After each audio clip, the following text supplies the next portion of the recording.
Okay, before we start, does anyone want to share anything? You know what's funny? My dad said when I was 7 he's going to go grab some milk, and I've never seen him since. It's been like 5 days, 5 years. I think it's best that, you didn't have your dad there, because I just watched Invincible recently, and that tells a story about a dad who stayed.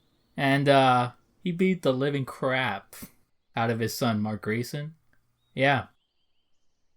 Happy Mother's Day.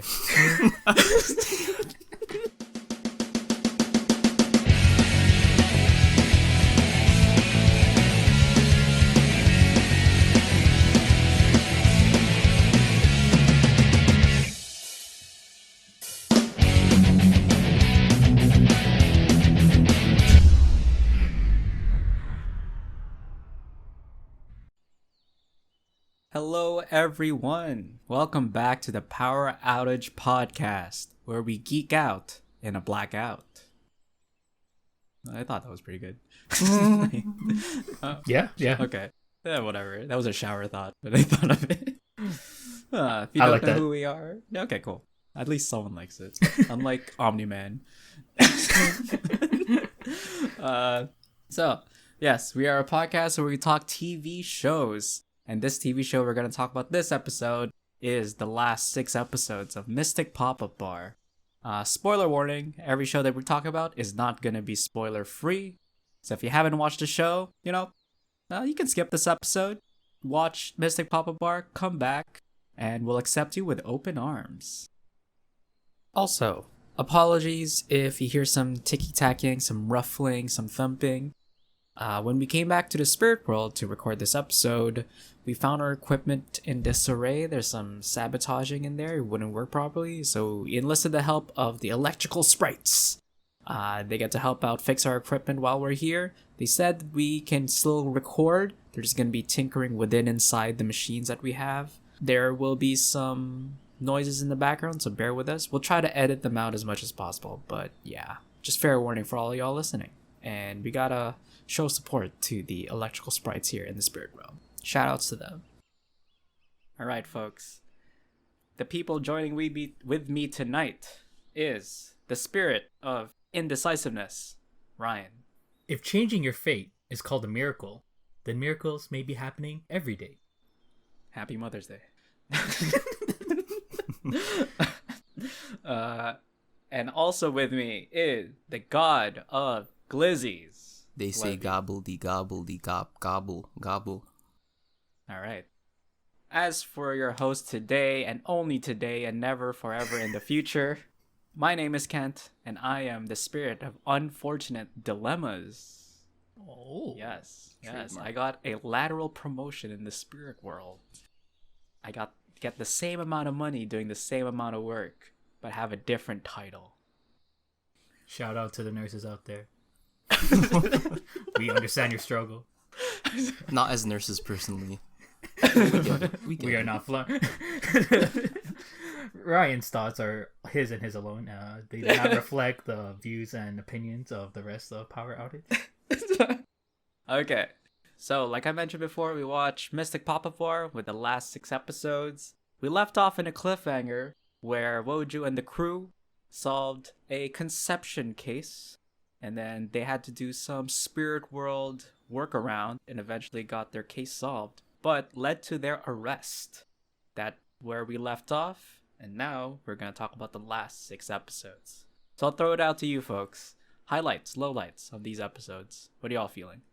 So, just to keep it all general for now, when I was getting ready to watch these last 6 episodes, I was hoping with it ending on such a cliffhanger, them having to, I don't know, probably stop the bar, a little obstacle in reaching the quota. I was hoping we get to see how they get out of the situation. There were only 6 episodes left, so I was worried that we might have to meander a little bit and kind of stop with the quota and deal with this otherworldly stuff. But I think these last 6 episodes are really the heart of the show. This is where we really get into our characters and get to know more about them and see a lot of emotional moments.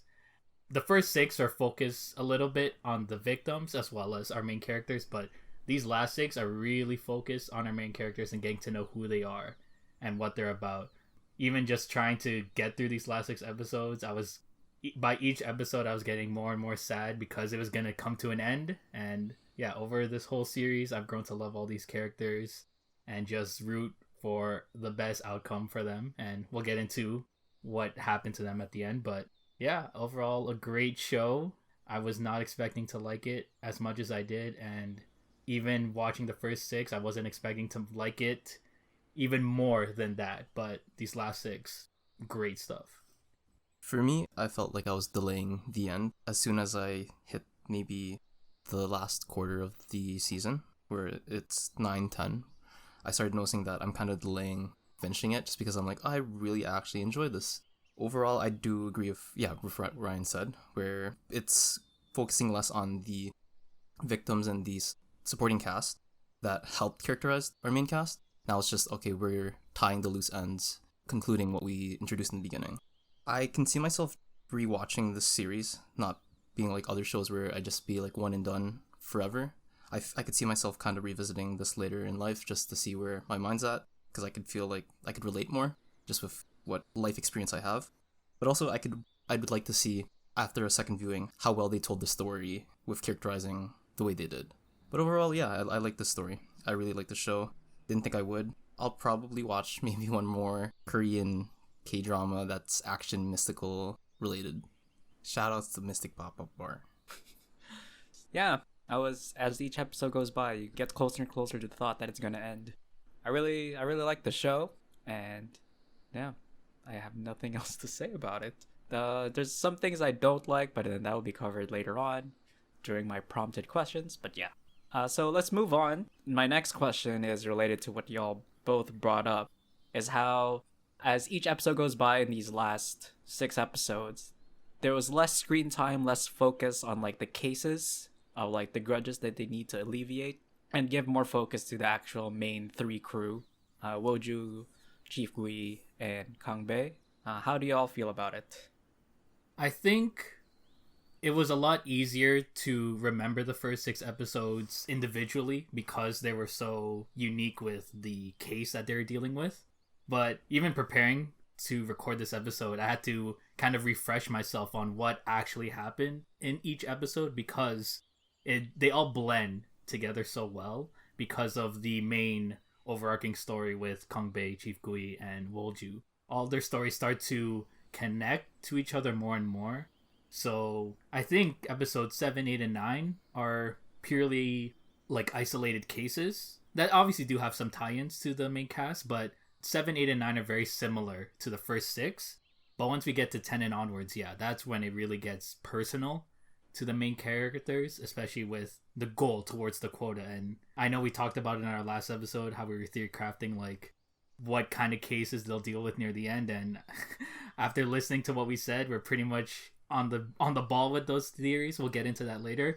But yeah, I think, like I said before, as we started getting towards the end and getting to know more about these characters, I started to like them more. I already loved Chief Gui before, but once we get to know his character a lot more, that's when I really started to like him and really started to see who he truly was. And of course, Wolju, she had the most growth and development to go through over this series. And I think she really nailed it. I think they really gave her a lot of material to work with. And just seeing what she went through, I think she earned what she got in the end. And then Kangbei, nice guy. He got a lot of stuff to deal with as well. And I think that all worked out for him as well. Yeah, speaking to that theory crafting, I guess we were on the ball. But you know what? That show threw us some more curveballs. We didn't think big enough in our theory crafting. No, we did not. So, yeah. But Levi, how about you? Very similar to what Ryan said, where the first half and the second half are pretty distinct in shows. The first 6, you get the main objective. You see the overall plot where it's trying to go by the end of the series. But by the second half, where we continue, you start to see the small subplots kind of develop. You see the romance between Kangbei and Yaorin, the Cinnabar, and then you also start seeing bigger ties with Woju's past, with her mom, with the other dude, I forgot his name, the evil spirit, what's his name? Oh, Won-hyung. Won-hyung, yeah. So you start seeing where it really goes into full gear instead of being something in the background, which they introduce in the first half, but in the second half they really like go full force. And I feel like that really drives it forward and makes you want to go straight to the next episode. All of the episodes are engaging. However, when it comes to that second half, when you get to the beef, the big juicy parts where you're like, oh, I've been needing this, because even their cliffhangers are more juicy. They go to, oh, all of a sudden, spoiler, there's the reveal of the prince being Chief Gui or Kangbei in the 6th episode, and then onward from there, they start doing more.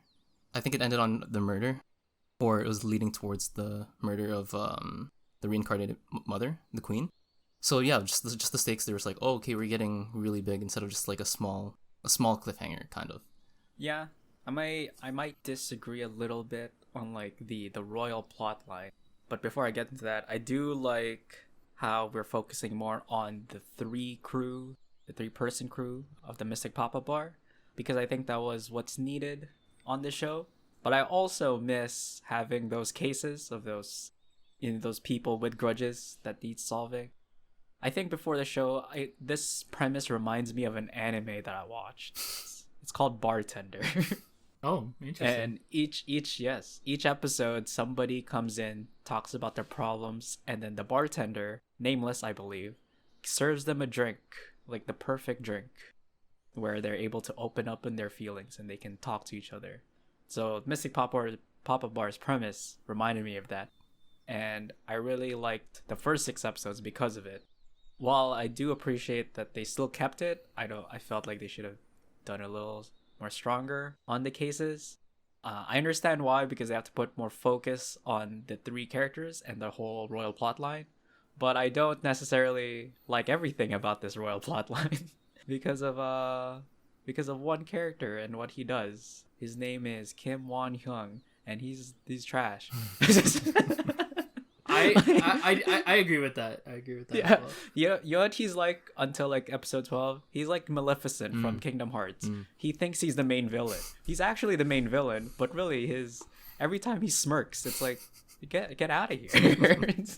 But I digress. I'll go for like my second question, which is about the royal plotline with all the twists and all that. So let's talk about it. How do y'all feel about it? I don't know I guess like as a reminder what these twists are. It's like Chief Gui is the prince, Kangbei is the son. Yes. The sacred tree, but the sacred tree is also like the son of Chief Gui and Woju. Yes. Which was revealed in the scroll. Yeah, that was a thing. And Yo-Rin is the cinnabar, which is like this inanimate object that can like reflect spirits. Unfortunately, Professor Blaine was not there to protect it, so that's for my Pokemon fans. But yeah, how do y'all feel about this royal plotline? Okay, so we talked that we were theory crafting last episode about why Kim Won-young was so angry towards this romance between Yaorin and not Yaorin, between Wolju when she was young and technically Yaorin, Prince. Technically Yaorin. She was involved. but not he was angry at her for other reasons. But anyways, Kent put out the theory that, you know what, maybe Kim Won-young is in love with the prince. Nope, not even gonna touch on that. And then we were saying like the boring answer would be that Kim Won-young didn't want the prince to marry a lowly woman. And yeah, that's kind of it, but it's more he just wants power, wants to uprise the prince because I guess. I like see there's his father, Ryan. See there's that moment where we get between Chief Yom like Death and Kim Won-young, and he's like, "Oh dad, you always stood by the prince, you never stood by me." Okay, I could see that. I could see that. We didn't get much development with that, but when it was first introduced, I was like, okay, sure. You know what? I can see that, but because they didn't dwell on that too much, it felt very confusing as to what his true motivations were, because it was either I'm angry at my dad, I'm angry at the prince, I'm angry at Wolju, and yeah, it just felt all over the place with his motivations, which made it hard to sympathize with him. I guess we needed a villain. I guess that's why we had to do that plot, but I just feel like the whole villain storyline of his was kind of flat. But yeah, that's my thoughts on Kim Won-young. Okay. What about overall, like the other parts of this royal storyline? I will say the reveal that Kang Bae had the spirit of The tree. the sacred tree was an interesting one because it made sense. People went to the sacred tree to confess their problems, and the spirit of the sacred tree would solve them. So it makes sense with Kang Bae's powers, where whenever people had contact with him, that they would reveal their issues to him. So that's a cool one. I was a little surprised that she was pregnant, that Wolju was pregnant at the time that she took her life, because I don't know, maybe it's just because the actress looked very young, and I was like, oh, they did the nasty and she was pregnant. So I mean, I wasn't expecting that, but I guess that's something. I guess they really wanted to make this like a family unit, because that's what they were kind of forming this trio to be, was like this big unit of a family. I don't think we needed to force it by Kang Bae being the son, because I felt like it would have hit harder that Kang Bae never had a family, and it doesn't need to be related by blood to have a family. You can have a family through your relationships and through how you build these relationships with people who aren't blood related to you. So it's not the perfect thing I could have hoped for, but I get it. Try to tie it up and make it tight, but it was nice. Do you feel it was unnatural the way they kind of shoveled it in? Yes. I think, but when it was revealed that Wolju was pregnant, that's when I was like, oh, we didn't have to do that. But we're gonna. But I wouldn't say unnatural. I just felt like we didn't have to go down this route. But I get it. They want to make it tight. More so, did it feel forced, if not unnatural? Like, they found a way to like shovel it in. It didn't come out of the blue, but it kind of didn't seem necessary. Yeah, because like when we were talking about why Wolju decided to actually take on the punishment of saving 100,000 souls, I guess like what would make her change her mind would be for a son. But I mean, I was thinking more towards the prince, but I don't know. I don't really like it being a son thing. I felt like we it's just hard. I felt like we didn't have to do it. I don't know what more I can say on that, just because like I don't want to say it's forced, because like it's not something I instantly thought of. It's not something I predicted. So I guess like, yeah, it was out of the blue, but you know what, sure, like give her, I mean they're just giving her more trauma to deal with, so, and it's more of a character arc for her to go through, so I get it. Add a little sprinkle more trauma. Yeah, no, what you were saying about Kim Won-young, the villain aspect. Yeah, no, I don't like his character. Super flat. I don't care for his character at all. His smirks are corny. It's very try-hard bad guy. When death smirks, that's cool. But when he smirks, it's not cool. That's what I want to say. Yeah, the actor who plays Chi Pyong, when he pretends to be Won-young, that's when he's really showing off his talent. But when it's the smirks come from Won-young himself, nah. Is he too pretty? Does he look too like kind of clean? I guess. What is it? It just reminds me of like just a smug guy, like who's just a bully. Yeah, he doesn't look like he's ruining a family of 500 years of history. He looks like he just like kicked sand in your face, or just took your snacks or whatever the hell. Yeah, he looks like a bully. Yeah, he's just a bully. He's not like a threat. Like, I wouldn't be scared. I'd just be like, oh well, okay. He has a smirk of like, oh, you girls see that? More so like he's trying to get impressed, less so of like, I am diabolical. I have revenge to in place. I don't like his character. Like, yeah, I like where it went. I like his character as a MacGuffin, where he's just driving the plot. I like what he brings out of the other characters. But for him himself, he's so fucking flat. Sorry, pardon my language. That's how passionate. Most of his history comes in the past, where it just shows, which is already pretty shady, but also you kind of see the shadiness. Like, you don't really get much development from him. You're just like, okay, he's his right-hand man, but you don't really see that he's really trustworthy. He seems a bit sketch. At least I'll give the actor that. But when it comes to the present day, when he's trying to exact his revenge, they kind of throw in the whole Chief Yom, like the daddy issues and the unsolved part, and they go back to the past. But it doesn't really seem like the revenge was really still eating at him. It just seemed like, okay, I'm just doing this kind of It just felt flat, everything he kind of did. Not saying that he didn't drive the story, because he definitely did. He killed the queen, the mom, which at least I liked way more development, and we had way more development in an arc from her. But yeah, just he serves his part. He does his part. Not my favorite character. That's like what they say. There's no small role, just small actors. And he was the smallest of all of them. Even though he is physically the tallest. Yeah. And he probably amasses so tall, right? a big audience. He's probably a K-pop star too, or an actor in his past life.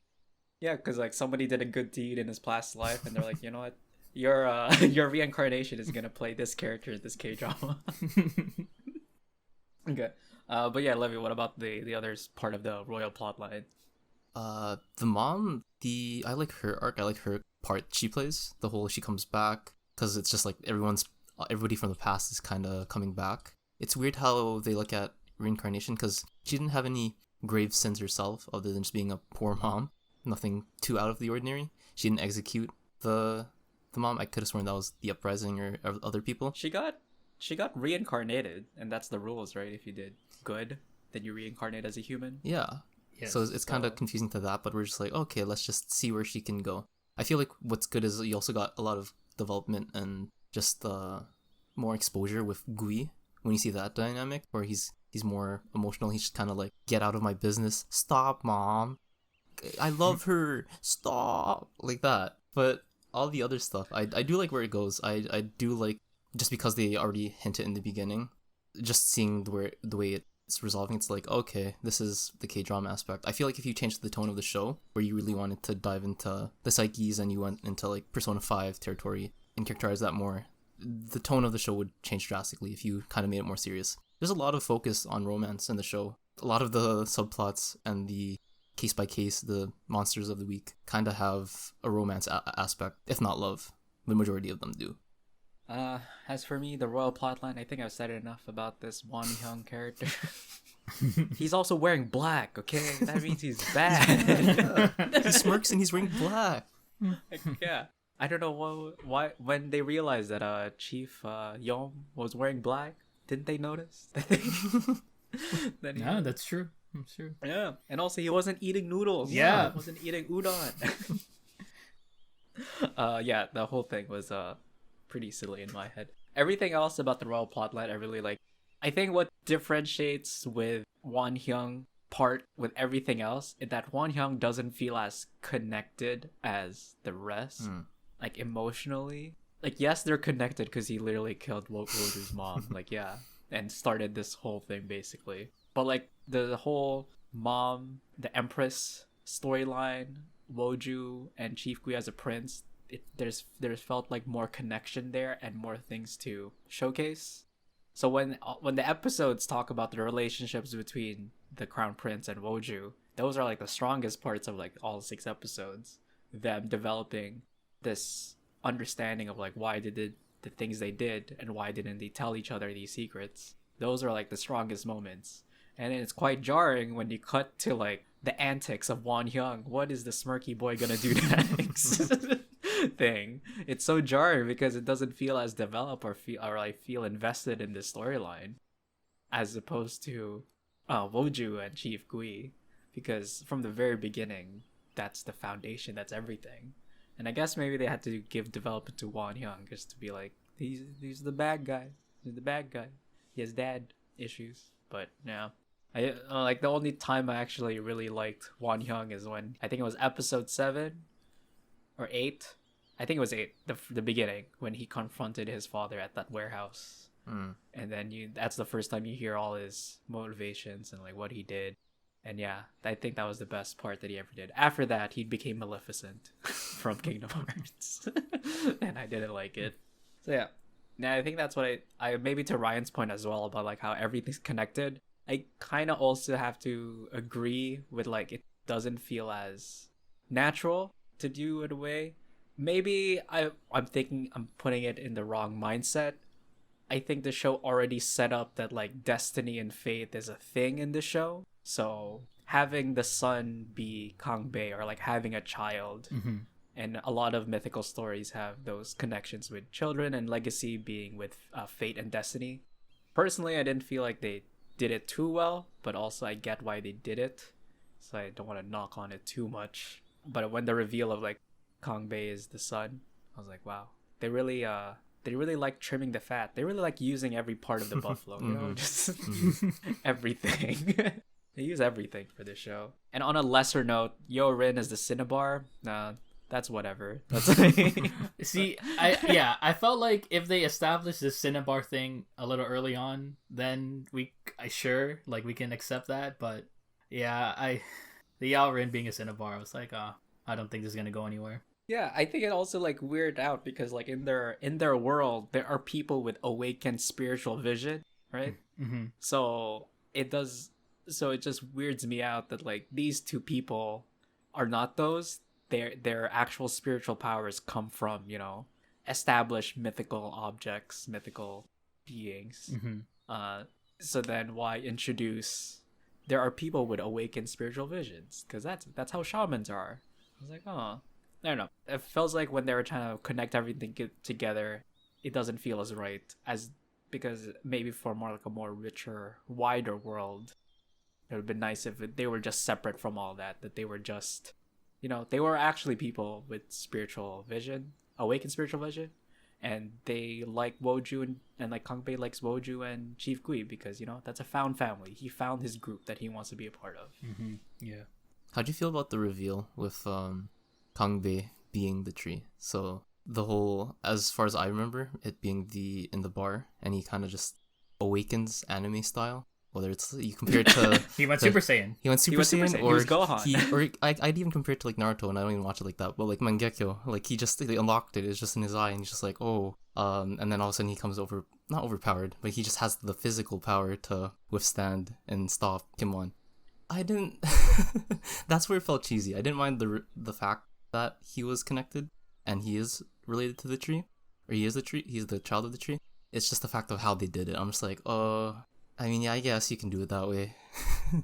I think I found it very cheesy when it shows the tree, and then it just shows someone standing underneath the tree, and it turns and it's Kang Bei in black. I'm just like, oh yes, we know that he's the tree. We get now it. He's like, wearing black. Is he a bad guy? Kang Bei. Wait, the thing Ryan talked about is that was before the Super Saiyan, right?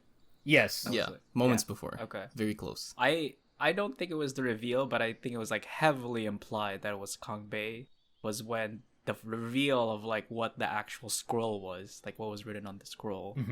Because that's when I like kind of pieced together. I was like, are they talking about Kang Bei?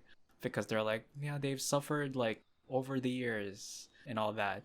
And I was like, okay, they haven't introduced anyone yet, and there's only like 3 more episodes or something like that. So I'm guessing it's going to be one of the already established characters. And there's only one character who has been having problems this entire time. So I'm going to assume it's Kang Bei. And then they kind of hint it as every episode goes by. And you're like, okay. I think, like me and Ryan said, it's like, you don't have to do it. I get it why you did it. But like, you know, the focus of Chief Gui and Moju, they could have used that time to like really focus in on that. Or take away that baby plot line and like use that time to further establish Won-hyung, like his whole deal and his relationship to Chief Gui and Moju. Because the only thing I get from that guy is like he's just mad, he's angry, he wants weapons and military might. Really, that's it. He's a diet fascist.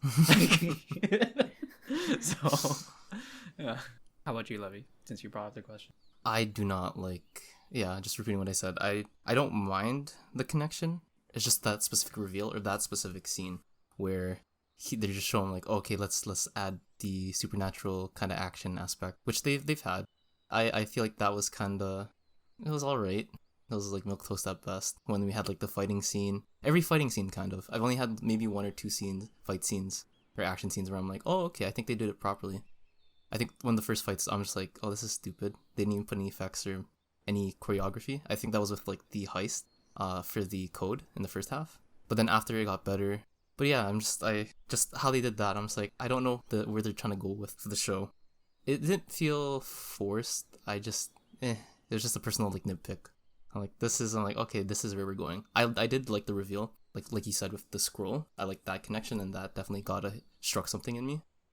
But they didn't really need to. I could see them going other directions, just not just past the reveal, but just where they went with the story, with him either needing to be related to the main two. Yeah. I do want to give a shout out to the special effects because those were pretty cool. Honestly, when those special effects happen, I'm like, I can see why people outsource animation to Korea now because they can pull this off. Okay, so I guess we talked about a lot about it. You know, our favorite moments, our highlights, our lowlights. So, what specifically are your highlights and your lowlights for the show? Specific episodes you liked, didn't like, and all that. I will say, I believe it's episode 8 where we we deal with the X-rated webtoon or webcomic writer. Yes. Oh, yeah. The Ice Witch. Misunderstanding the episode. That was misunderstanding is underrated, understated. Okay, Yes. retake. Misunderstanding was understated as a theme for that episode. Yeah, I remember when when episode 7 ended and they showed the preview of them acting out like Romeo and Juliet. I was very confused as to how that would connect to the overall story. But first off, getting into that Romeo and Juliet story, what a twist in that one where when Wolju, who's pretending to be Juliet, goes to Romeo's dad and it's like, oh, I won't marry Romeo because I'm in love with you. I was like, what the hell? What a twist in that Romeo and Juliet storyline. But no, overall that whole episode. So in this one, there's a case where a girl who mainly stays indoors because she has a heart disease. She meets a delivery man, and they build a relationship, and she keeps ordering more things so she can see him and talk to him. Yeah, he asks what she does, and yeah, she lies that she omits the truth by just saying she just writes, and then he overhears that she's been insulting a delivery man because the delivery man's being used and everything, and it just starts off the whole chain of events where everything goes wrong. But I think what I like more about this is just that emotion, the guilt that she feels that this whole it's just a big misunderstanding and she never got to contact him again. On paper it sounds basic, but just how it was presented to us, it just felt very sad. I don't know what hit me more, but just something about that whole episode with just a misunderstanding can just really ruin you. And even Wolju says that people just need someone to listen, and again that's being reinforced a lot. But yeah, Wolju again, like she really says it, like people will live longer if they have someone who can hear their problems. And I was like, wow, yes, Wolju, you're coming at us with wisdom again. I think it's the simplicity of that episode, the whole message being just communicating, speaking your mind, and I guess being more honest. It relates to like some of the other episodes, but it's just I feel like because the story of the actual webtooner, what would we say? What's that? The Wattpad, the Korean Wattpad of Romeo and Juliet. The story itself is weird. You see how they at least try to use as it's very similar to, at least I feel similar to, the relationship between Woju and Chief Gui, where a lot of stuff is just misunderstanding or just not being fully honest. Yeah. Mm-hmm. I don't know. Like I feel like once you focus, you get past that, and I do like how it's at least entertaining. It's the entertainment value of that section. It still hits you there, where it's like, oh yeah, like even though it's weird that she was talking out of context, or he heard her talking out of context about delivery men, all of a sudden that ended up ending the relationship. Yeah, I was like, oh okay, this is where they wanted to go, and then in the end they make peace and they find out it's just all a misunderstanding. Kind of late. Yeah, speaking to that, that episode contains the most poignant and most sincere scenes out of in the show, or one of the most poignant scenes, when Woju acts like a spiritual liaison to facilitate the conversation between the boyfriend and the dead girlfriend. That whole moment was very nice. Very nice to hear. You couldn't communicate while you were alive, but here I'm here. I can help you. Yeah. Woju said. Yeah, I think it's also like the last episode that basically had a bigger focus on like the living realms problems, right? I think the next episode 9 is with the missing child. That's the last one. Oh, okay, yeah. But yeah, I feel like if they switched it around, that would have worked out better. Cause like I feel like just hitting home again, like yes, you need someone to listen. You need to have that one person to share your problems with. I feel like that would have really hit home. Like a summary of like all these cases. You just need someone to hear you out. I feel like that would have hit it home. But I felt like when they did the missing child one, it was more to lead into Wolju and her, I guess, what she wants with a relationship with her son, which she didn't have. Oh yeah, so that was the reveal of like the scroll. Yeah, okay. Mm-hmm. Any specific episodes you didn't like, Ryan? I feel like we have to talk about the second last case that they dealt with, which was the Cinnabars case, and just how they solved that problem was, let's just sing karaoke. Let's just let's just celebrate. How do we all feel about how that case went about? Because we had our thoughts about Yorin. That was like a breakup episode. It was like a breakup episode. We're like, yeah, we're gonna cheer up our girl. She got heartbroken. Even though they're not really talking about Kangbei, it's just kind of past her. She was just down on her luck. My thoughts on that episode is exactly my thoughts on Yorin. Forgettable. So, yeah, if their intention was to make her a bland character, yeah, they succeeded in that. Not only in the living realm one, but also the spiritual character. They had so much more potential with her. They could have used her non-ability as an ability or as a plot device. They were just like, we're just gonna connect. She's the connection between the past and Kim Won-hyung, and that's about it. Or at least one of the connections, but that's about it. Yeah, they kind of did it on like the last episode where she fought up those group of guys, but then it's like, well, like that's I'm gonna protect my man. That's what she says when she's fighting those guys. I hope that like it sounded better to Koreans, because then if you read it in English, it sounds cringe. Yeah, so. yeah, I felt that too. It's the power of love. Yeah. What do you mean? Yeah, the power of love transcends all. Yeah. I feel like they might have paid too much for the actual singer to come in and sing her song, So Chan-wi, to sing the tear song that the girls all sing at the karaoke. Felt like we didn't need her, but yeah, sure. If we have money for a cameo, we can fit her in here.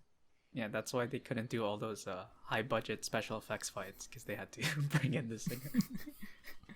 Okay, Levi, how about you? Your favorite episodes, least liked episodes? I'm drawing a blank for favorites, or at least worst, but at least a standout episode that comes to mind is actually surprisingly the 9th one, where it's the orphan episode where the kid was missing and they ended up finding him in the States. I feel like Kim Won-hyung, he's better as his possessed father. Like when he takes over, there's more development, and I guess he pulls it off more. It's probably because it's the actor, of course, but as the character alone. The fact that he's trying to kill or hide he's at the scene of what's the name, the dude who abducted the kid or took him away, or technically just hurt him and made him knocked out, the one who donated to him, the simp, the incel. Yeah, it's at least they use that to draw the parallels of Kangbei being an orphan and being by himself, and at least I like that, where you have more development of Kangbei, where he's not just too happy-go-lucky and he's just simply naive. You see a bit of his past. You see more emotional range from the actor, but also his character, where he wants to be left alone. He even tries to kind of like run away to a degree from Chief Gui. There's that whole scene at the marsh or wherever that is. Yeah, I just like how this episode developed some characters. It's just a bit more of what we've seen. And that's the episode with the you're not eating your noodles or the ramen. So I'm just like, good. And then also the cliffhanger that they end on is the reveal with the queen, the reincarnated queen, who comes back. Not the 6th episode like I mentioned earlier, but yeah, it's this episode. So at least this is where it starts that roller coaster of just like, okay, now we're gonna go all full force with the royal bloodline story. I will say, when in the episode before that one, where in the preview it ends the preview ends with the queen coming up to Kangbei and Chief Gui, and she's like, "It's finally nice to see you." I was like, "There's no way that's in the middle of the episode. That is the cliffhanger." And yeah, it literally was the cliffhanger for the next one. I'm like, there's no way you just do that right in the middle. But yes, speaking to episode 10, it just all not exposition badly, but like it just explains everything. It just reveals so much in episode 10 with it just literally starts with cutting to the mom talking to Chief Gui, and it's like, yeah, you're the prince. Like, okay, answer answer solved. And I think the episode also ends with Wolju figuring out that he's the prince as well, because she starts to put together that the lines that Kangbei uses on Yorin are the same lines that the prince said to Wolju when they were younger. So it's really a lot that happens in that episode as well. What was the episode where Chief Gui transfers over Woju's contract? It all blends together because I was trying to figure out what was my favorite episode. And I think like I was thinking like, what was the episode where Woju really went the mile to save Kangbei by like transferring over her contract to send her to the hell of extinction just to get the information of the real identity of Cinnabar. Yeah, it's 9 because it tied in with the whole son thing, because when the mom that they help in that case reunites with the son in the hospital, it cuts to her outside the hospital room saying, at least you got to reunite with your son. I never got to meet with mine. And then that's when we see her working with Samshin to tell her who the Cinnabar is. That's how we get into that reveal. Okay, because that's my favorite episode then. Because, you know, even though the whole baby thing was not that great, the emotional aspects of it, and like Woju just showing everybody that she's a real one. Mm-hmm. Get you a girl who will sacrifice themselves to the hell of extinction to save you. Lowlights, like low episodes, I don't really have a particular low ones because all the episodes had Won-hyung in it. So automatic deduction of points for me. And maybe this goes back to like what Ryan said, like all the episodes kind of blend together, so it's not really, can't really pick a standout one as opposed to like the first half where each episode is pretty distinct.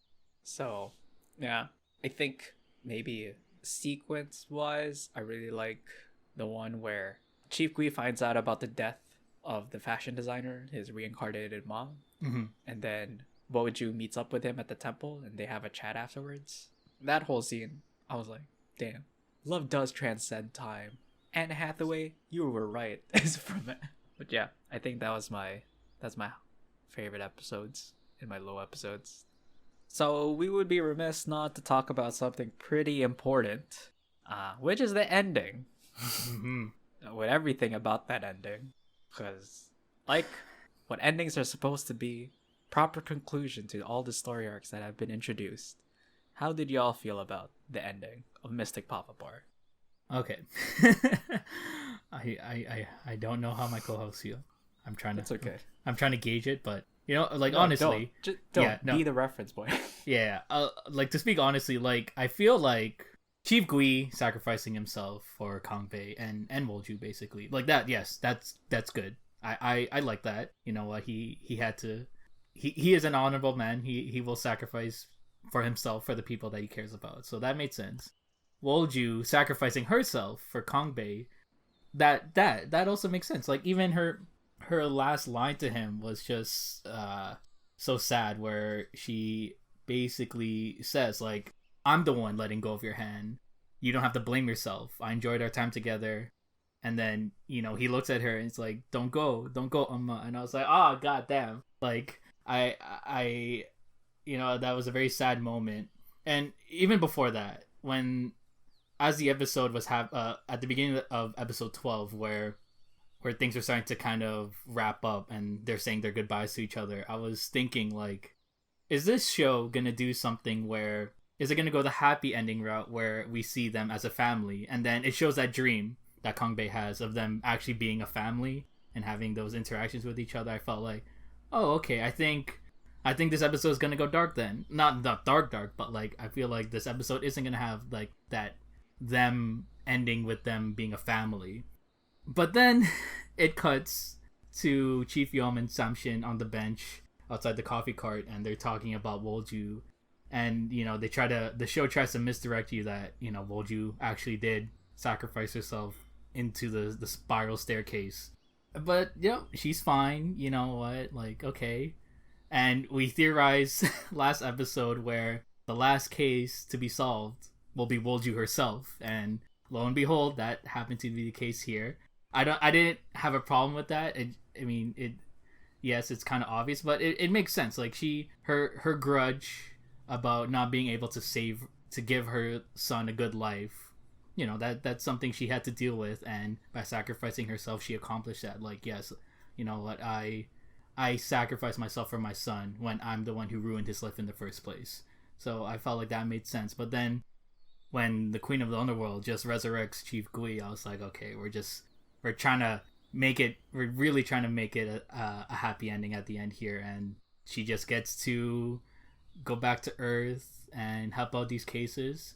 Like, fine, sure, like, yes, just I don't mind it being a happy ending. I just felt like it could have gone in a different direction. It didn't have to be so perfect at the end of all this, but yeah, that's how I feel about the ending. It could have been happy and comforting, but still a bit more realistic and less fairy tale-y. Mm-hmm. Yeah, I like that for at least the last episode. That last grudge wasn't Kim Won-hyung. Like, he's kind of consistent in his where he stands morally. He's still evil. He's still, even to his last breath, he's just like, okay, yeah, you know what? I'm not gonna try to redeem it. So at least her last case or the grudge is solving herself. And yeah, like what you said, Ryan, it does make sense. It does seem to follow the route that they're going. Not perfect, but also we'll try to not shovel in, but make it as happy as we can with what we have. Overall, that last episode, I feel resolved with where it went. I'm glad that they did do that dream sequence of the perfect family. They have it. They're all three of them are in. That was Chief Gui's dream. That's a question. No, I thought it's Kong based because Kong based the one sleeping, and she's holding his head as it's happening. But yeah, at least we get it through a dream sequence. That's where it kind of resolved, but it's not where it's actually going in the end. Like, at least they show the hypothetical of what it would look like. Obviously, it's just completely made up because they're already in a family. They're already existing as a family, and it's not really after what would happen. But overall, yeah, I don't feel like entirely touched by the end of the show. It's just an enjoyable ending. I will say though, I don't get it. It's just in any media how, like, any time there's someone hanging by a thread or like on a ledge, or specifically by an arm, the person holding them up has the strength. It could be adrenaline, it could be anything like that. But for some reason they're just like, don't let go. And I do like at least how in the end it was she was the one who was prompting it. She's like, no, I'm gonna let go. You save yourself. And that's what redeems her. Instead of just her dying at Kim Won-hyung's hands.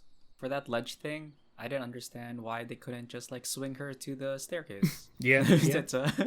So it was right there, but it's okay because it was all CG. So nothing Yes. was there. Yeah, I felt very weird seeing. Yeah, no, when Wolju let go, it just you could just see her zooming, like just distancing herself. I'm like, she's just laying down, and they're just. I don't know how animation or how CGI works, but like it just felt like she's just staying still in one spot, and they're just green screening her down more and more. Yeah. Just felt very awkward. They have her laying down on a green screen or whatever on a mat, and then the camera pulls out.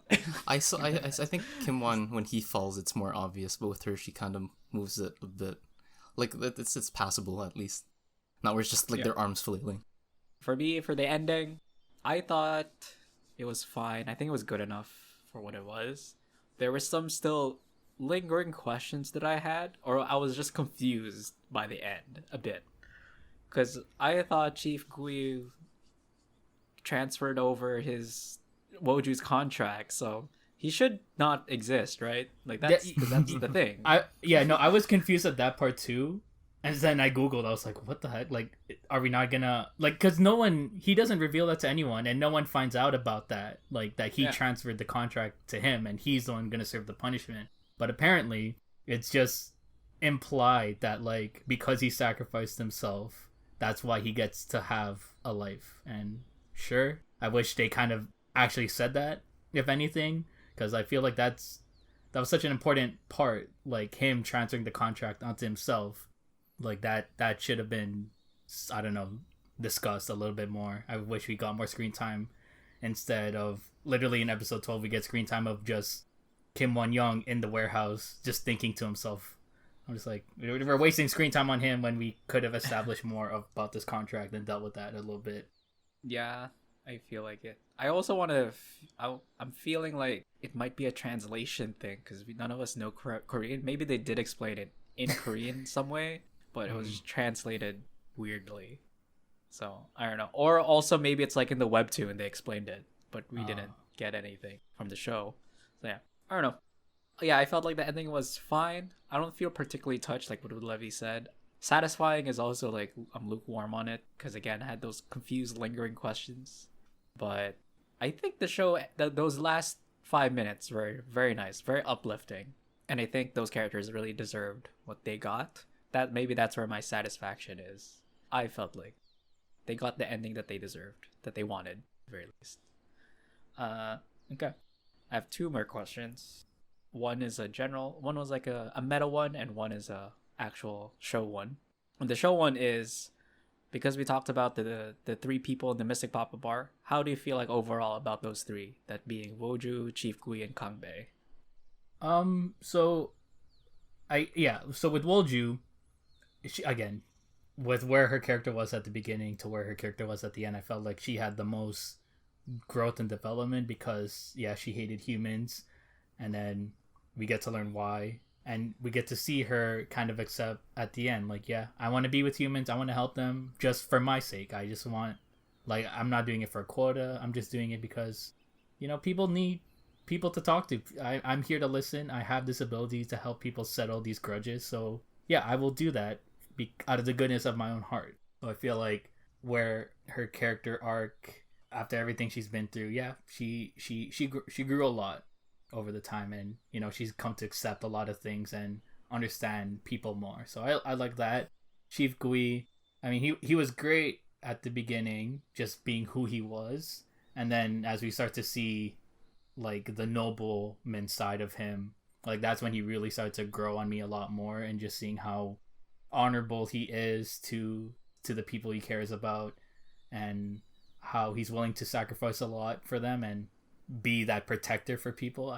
I like that aspect as well.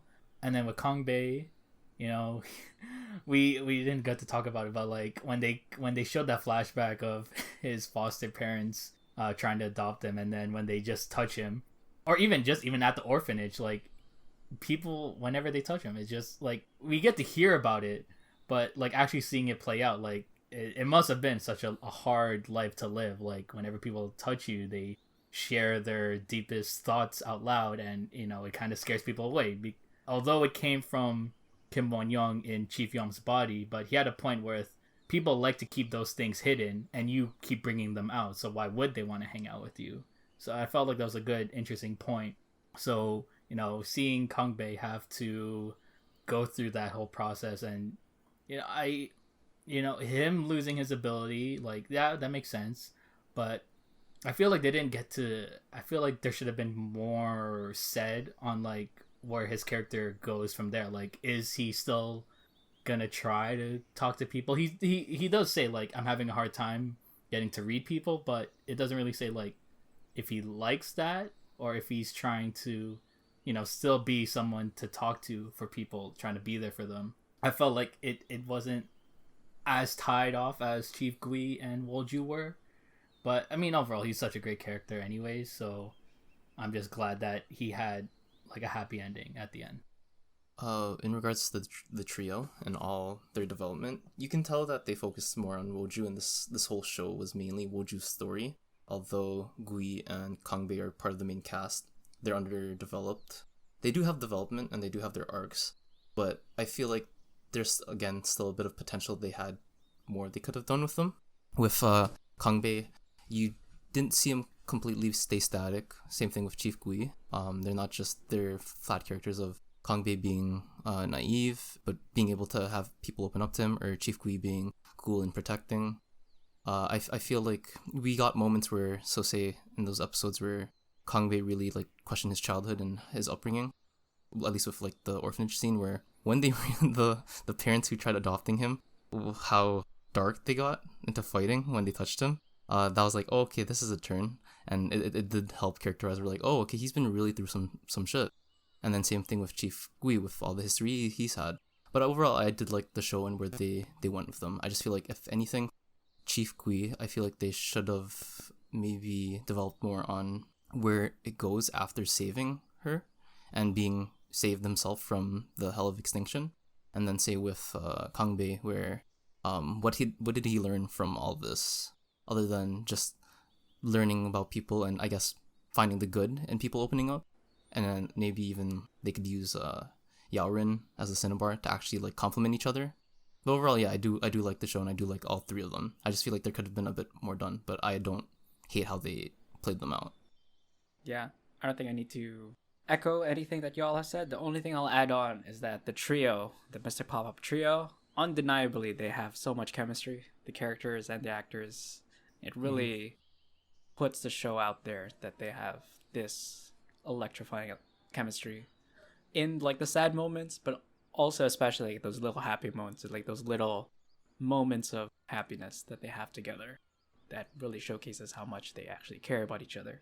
I think those are really cool. My last question is, in the last episode, I talked about how the show was a healing show. How do y'all feel about that term now after you've seen the entire show? Do you share the same sentiments? Do you want to add on to it? What? Okay, so I still agree with that. I still agree with that. And I feel like I don't know if the show, like I don't know how the production of this went, but like with the show ending, with you walking into the bar and Wolju saying, "Oh, you look tired. Here, have a drink. Let's talk." I feel like that. I don't know. Some people might find it cheesy, but to me, I found that like yes, like it's trying to reinforce that fact. Like yes, just having someone to talk to. I keep saying it. I keep reinforcing it. But like that's such the good message in this show. Like having, at the end of the day, have someone to talk to share your problems, or just share the good stuff as well. Like having a person to listen to you is what you need to kind of get through things. And I feel like through this show it really enforces that. And like I can't relate to all the issues brought up, but like yeah, there are moments where that are healing because of what the characters go through, even just misunderstandings, communication issues, like just having to speak your mind, like things like that are relatable, that we can practice in everyday life. I feel like just hearing that more and more and reinforcing you is part of a healing process and on the step to living a better life. So I still agree, like yes, this is still a healing show, and that is one of the reasons why I would rewatch this show, because just to kind of remind myself, like yes, communicate more, talk to people, share your thoughts, like that. Watching this show is such a good reminder of that. This show, yeah, I'd still agree with the aspect that it's a healing show, even still more after watching the second half. It reinforces the concept that therapy and starting these hard conversations is kind of necessary, especially in the healing process. Even if it's not the whole process, and even if it's not easy and it's tough, as long as you've started it, you've seeked the help, and then also that you're not alone, which I think is kind of hard to get, just in the aspect like Kangbei. Like he can't help but feel alone because he's an orphan. But knowing that whether or not it's your blood family or your chosen family, at the end of the day, it's kind of necessary, and it does more good than bad. I think I share the same sentiment as well. I think this show is still a healing show, and having these little moments to really reflect on everything and just seeing how your relationships are with other people, and like how you kind of need someone to talk your frustrations out with somebody. I think that was a nice thing to show. And I think that little cheesy thing at the end with like going into the bar with Woju, like Ryan said, really reinforces that idea. Come have a drink with me. Let's talk about it. And it's okay. I'm a good person to talk to. Yeah. Before we move on, what is your review of the show? Your one-line review. If this was on Letterboxd, what is your 1-line, 2-line review? When there's gout, speak your heart out. Oh, damn. Fuck, that's good. Yeah, damn. God damn. I've peaked. That's it. Nothing, bar none. This is my highest contribution up to the show. It's only downloads from here. Right. You're the follow-up. How do y'all follow up? You don't have to make it rhyme, just letting you know. No, that already sets a precedent. Okay. If that's how you're feeling. The show will make you feel, and it will make you heal. That's my review. Last but not least. If you want to cry, give the show a try. Thank you. Nice. Gotta end it off simple, you know? Yeah. All right. With those out of the way, how about we folks unplug?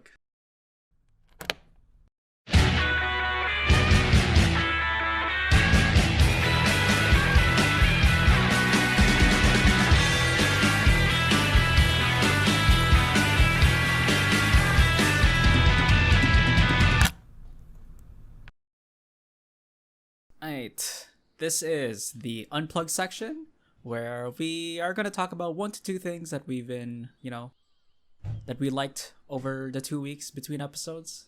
And yeah, you know what? I'll start off with mine. And I want to believe that Power Outage is like the people's podcast.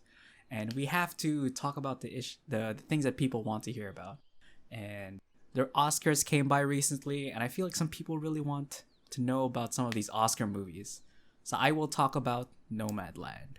And everybody's talking about it, and we also gotta talk about it. And I think Nomadland is a pretty good movie. So Ryan, The Mitchells and the Machines. Go.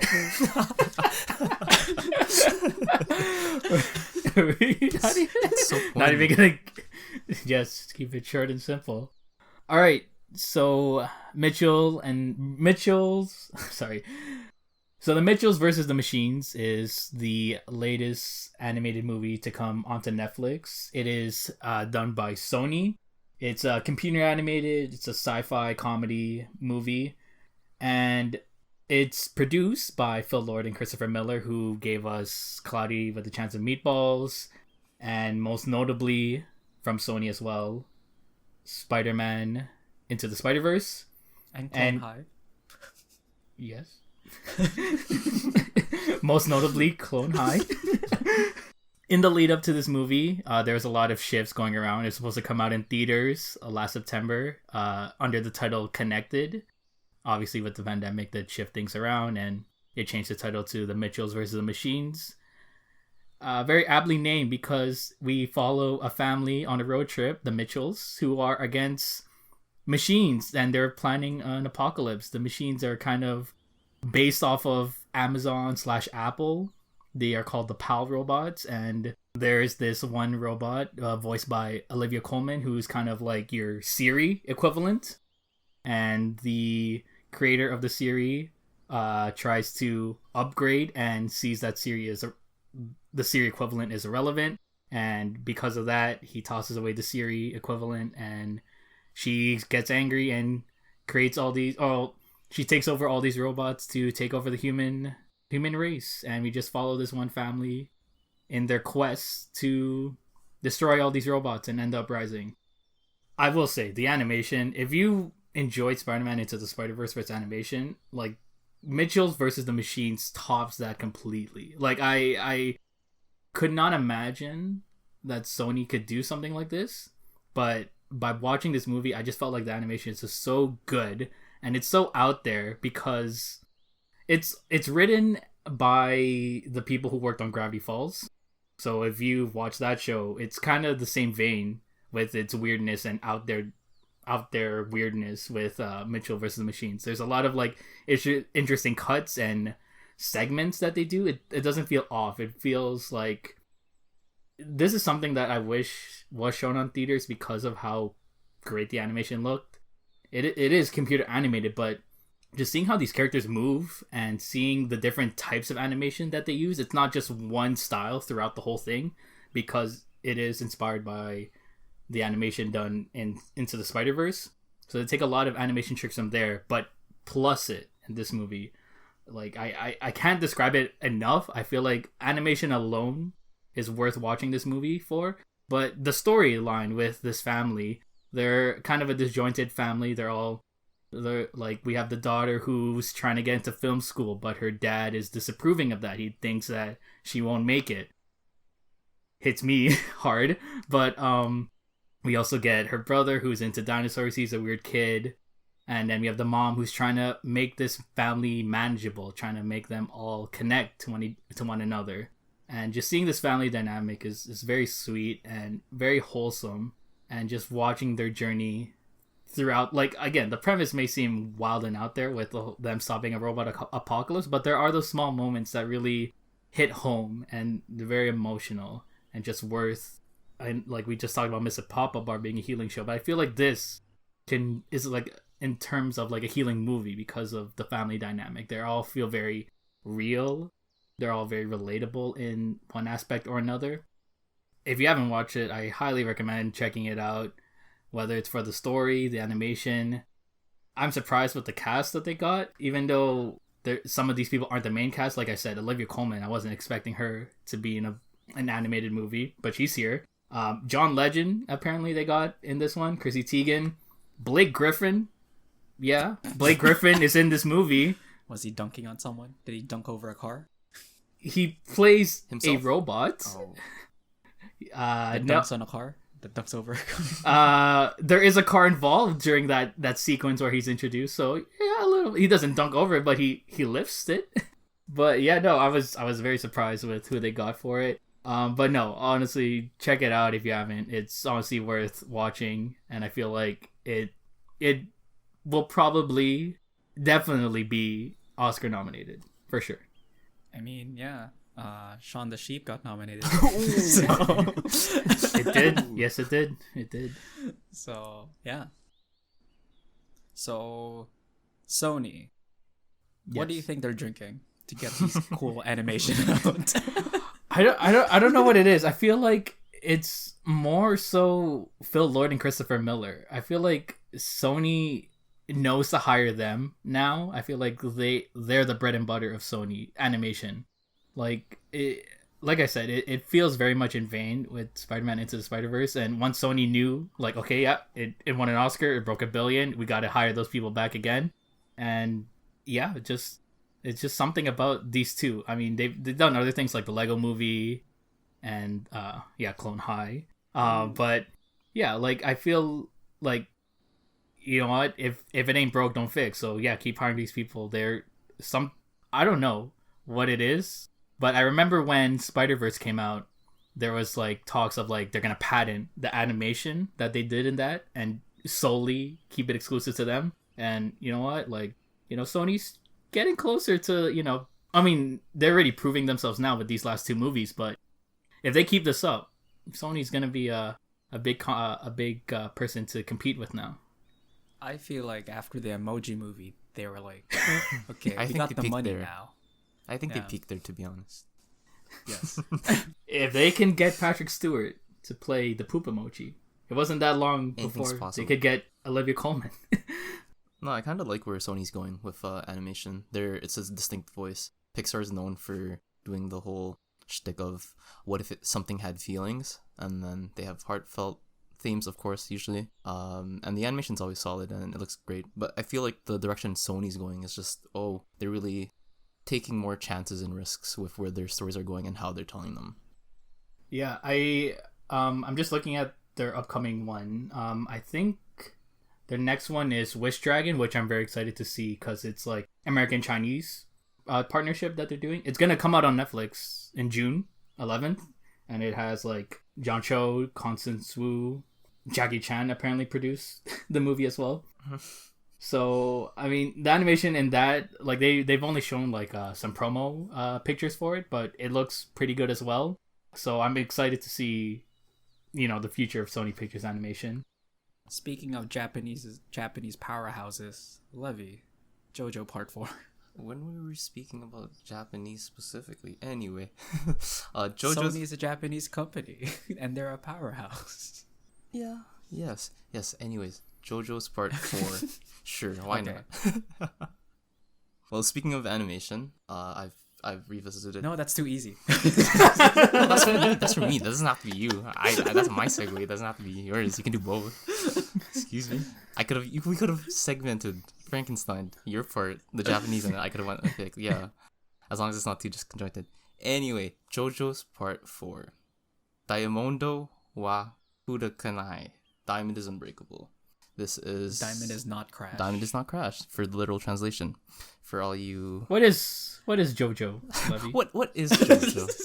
Well, I'm gonna. Ryan obviously asking because he wants the listeners to know. Yeah. But Yes. Ryan's the anime. Ryan's fan. the anime fan. Yeah, he's Yeah. just playing the devil's advocate right now. He wants me I to. don't advocate for the devil. Well, you are. Well, no. Sometimes you falter because you're indecisive. Anyways, Jojo is a long running manga and anime series published in Shonen Jump, a weekly serialized manga magazine made for young boys. And the gist of the story is that it's spanning generations of different JoJos. The story always revolves around Jojo. Jojo being the nickname of any of the main characters, all somehow related from the same bloodline.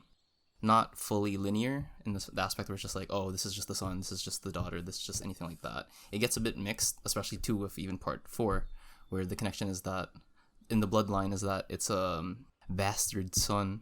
One of the second JoJo has an affair, and that is our current one, where we connect the third JoJo, Jotaro, as the is he the uncle? Or no, Josuke is the uncle. The fourth JoJo. Anyways, yeah, it's basically, it's hard to describe without just saying it's bizarre.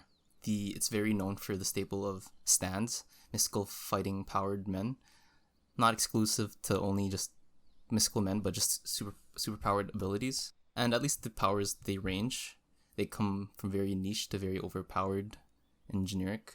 Yeah, so part 4 was a series that I revisited after years of watching. This is the first series that I actually finished revisiting JoJo. I've tried to watch part 1 and 2 again, even though I knew I watched it. I'm glad I endured the first. Sorry for anybody who might be offended by that, but we all know it's pretty slow. But part 4 really, really cements why it's my favorite. It's very distinct. It's very familiar with JoJo and the lore and the history, but still fresh from its release date with what came before it.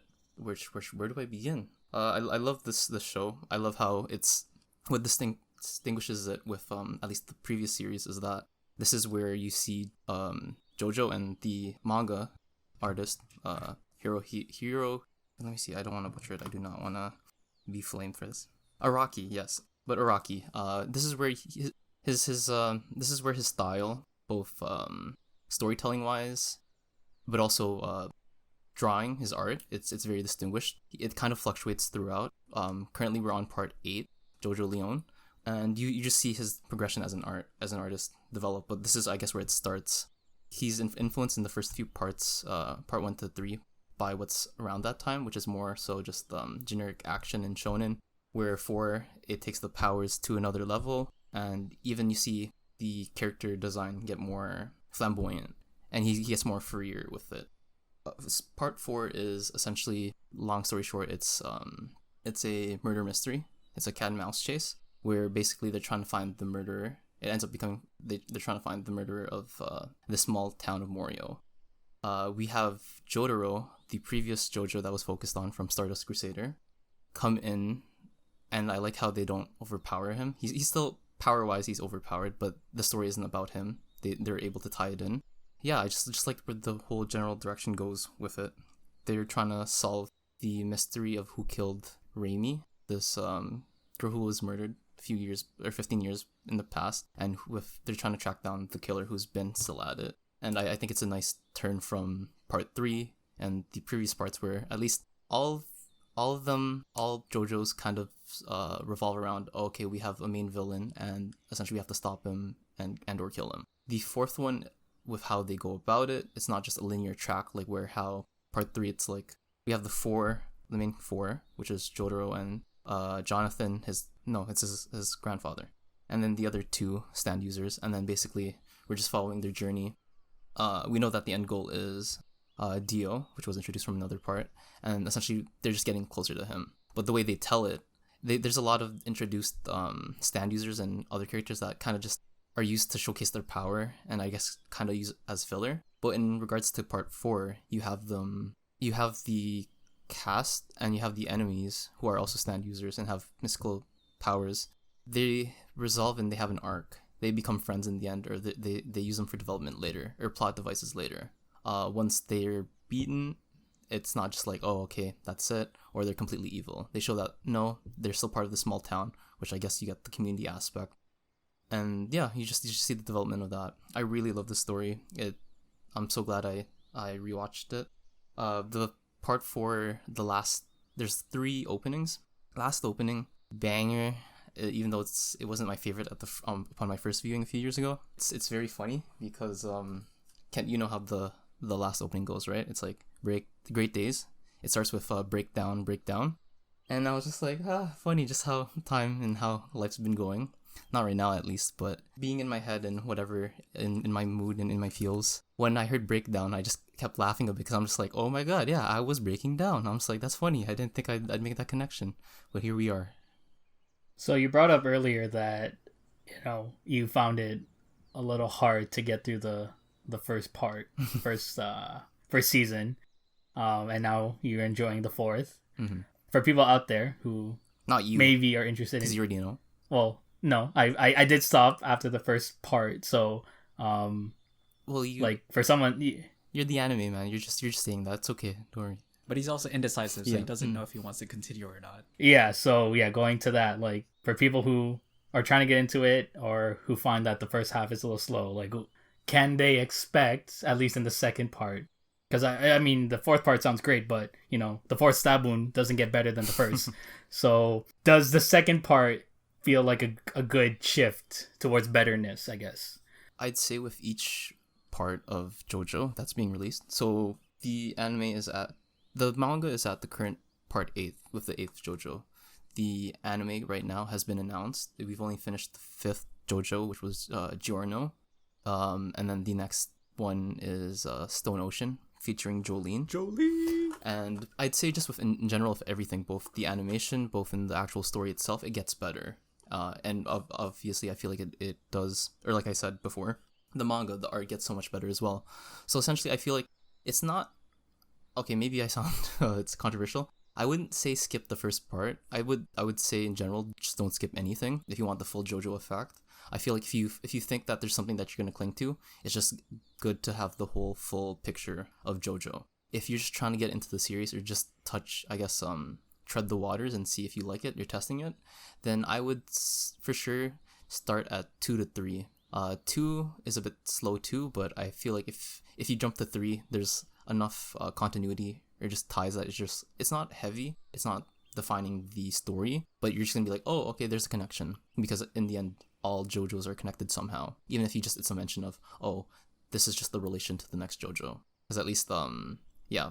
Anyways, long story short, answer your question, I wouldn't mind skipping parts if you just want to get the gist of the story and get the feel of JoJo, but it's all interconnected, and I feel like it couldn't only enrich it. As at least I would say, or it's good to make note of, the first 2 parts, they're not full seasons.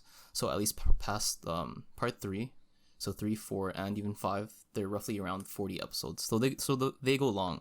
The first 2 JoJos are in the span of like the first 20-ish episodes, and they split in between, so it's not even half. They really don't really show much for Jonathan, the first one.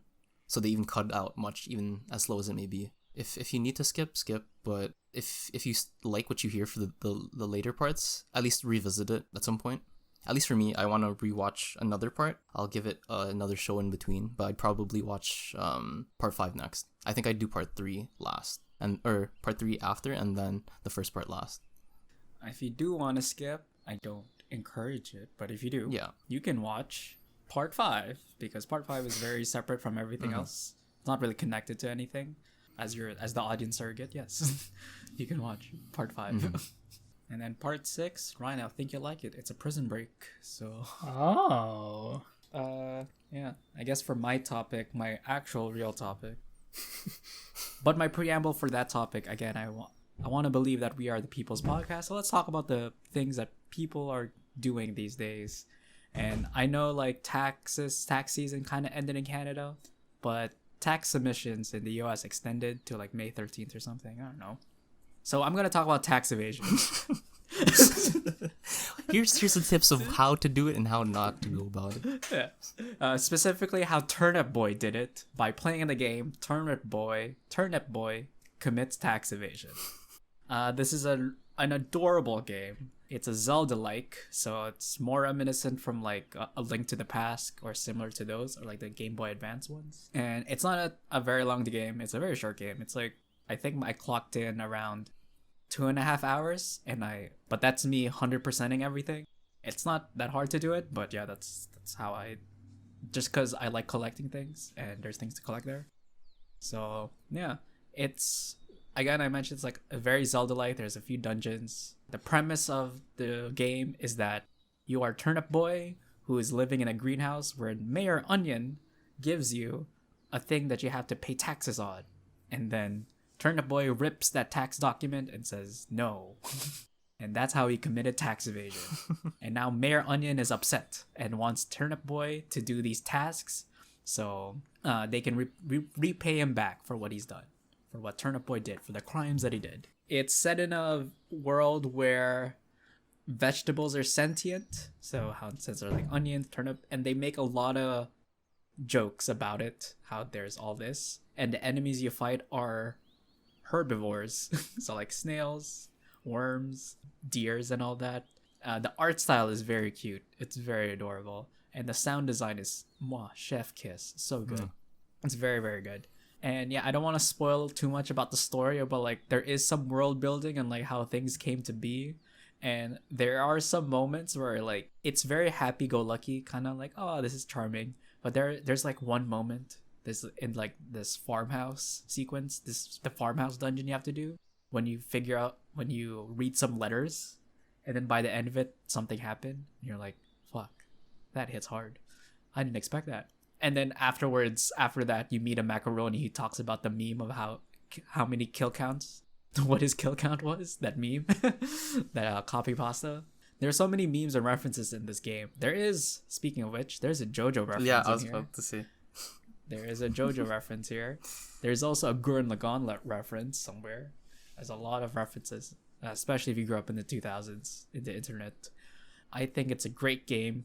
The price might be a little pricey for some people, but I think it's worth it. It's around $17 Canadian, and I recommend people to play it. It's a very simple game, but I was editing this podcast and other things, so I was kind of stressed. But when I was playing this game, it calmed me down. So yeah.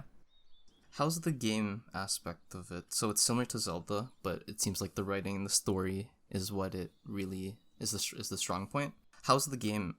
The mechanics and just the similarities to Zelda, but also like I guess what distinguishes it from Zelda. I think in terms of Zelda, it's like that locked door, get a key, go to another place, get a key, and then open that door. That's the kind of like the dungeon aspect of it. That's how Zelda like it is. Or like how you can't progress, like the aspect of like you can't progress somewhere unless you do something else somewhere else, and then come back to that place to do it, to get that key to open it up. There's also some like nods to Zelda where, you get the bombs to open some stuff up, to like break some things and all that. It's a very simple game. Like you don't use mouse. If you're using a mouse and keyboard, you only have to use your keyboard, and it's just directional arrows and the ZXC. C to swap weapons, X to use your weapons, and Z is to trip, which is like their dash kind of, or like Z is also to interact. So there's not a lot of mechanics in this game. It's very simple. It's not that hard also. So yeah, that's it really about that game in terms of mechanics. Yeah, it is also available on Switch for any Switch users out there. Same price as well. I think $17.99 Canadian. I did see gameplay of this. I think I saw like 30 minutes of gameplay. Yeah, I think charming is like the best way to kind of sum it up. It is pretty funny with its comedy. I do like the designs of the different fruits and vegetables. Like there's an avocado where I don't know the parts of an avocado, but the brown part is like the face, and she's carrying the avocado itself as a backpack. I feel like that's such a fun design. Her name's Annie. And there are a lot of references to like just streaming as well. Like I think they have a game called Fork Knife. Yes, there's a streamer in there as well. There's so many little references, game references as well. There's a Portal reference also. Oh, does that have to do anything with cake? No. Okay. It's an actual mechanic. Oh, okay. But okay. Never mind. So yeah. I love how I never knew it was actually part of the title and so much part of the story. The whole tax evasion aspect.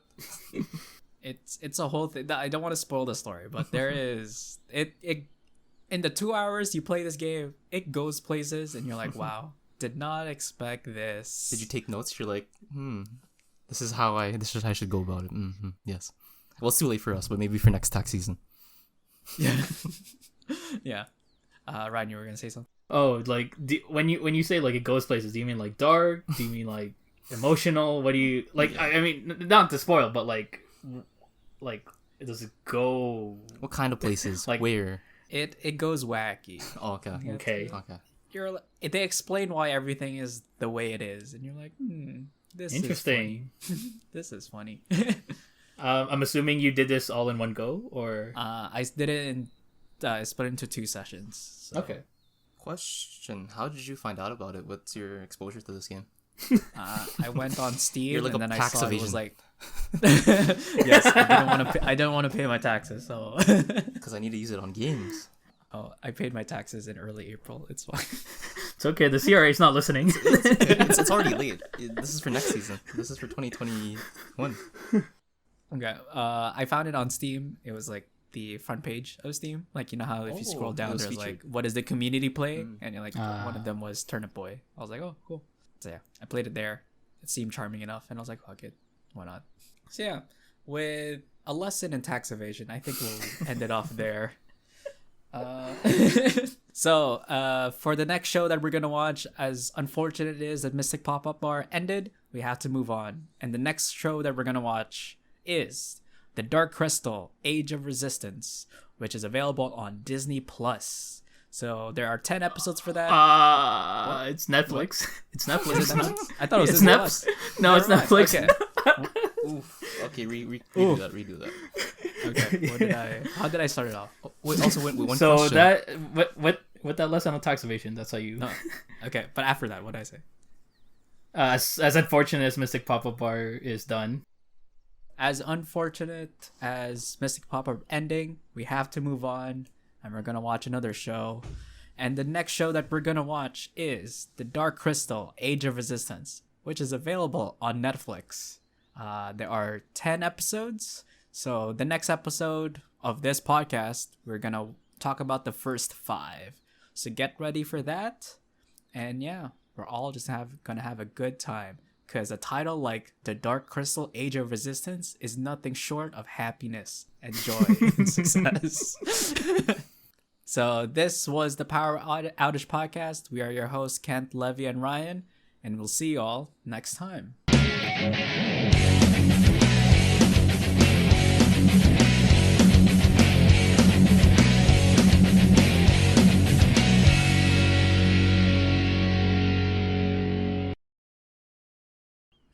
Maybe we should have explained what Bandor Popno was. So for anyone curious about how we got the name, we took Mystic Pop-Up Bar and like put it in like those Google Translate, like do it 10 times in like different languages. I think we did it like 30 times, Levi, right? Yes. Yeah, we did 30 times, and then what popped up was Bandor Popno, and that's how we got our title. What's the literal So if anyone translation curious. when you look up Bandor Popno? Like on Google or like translate? I have no idea. And if you do search up what Bandor Popno is, please no. Don't do it on YouTube specifically. Yeah, don't do it on YouTube specifically. And yeah. Okay, that's a nice thing to end off with.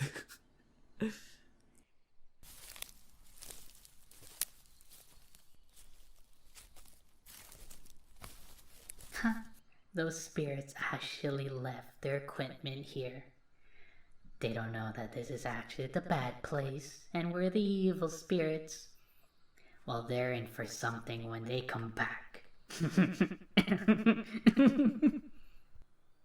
Wait, what? They're not coming back here?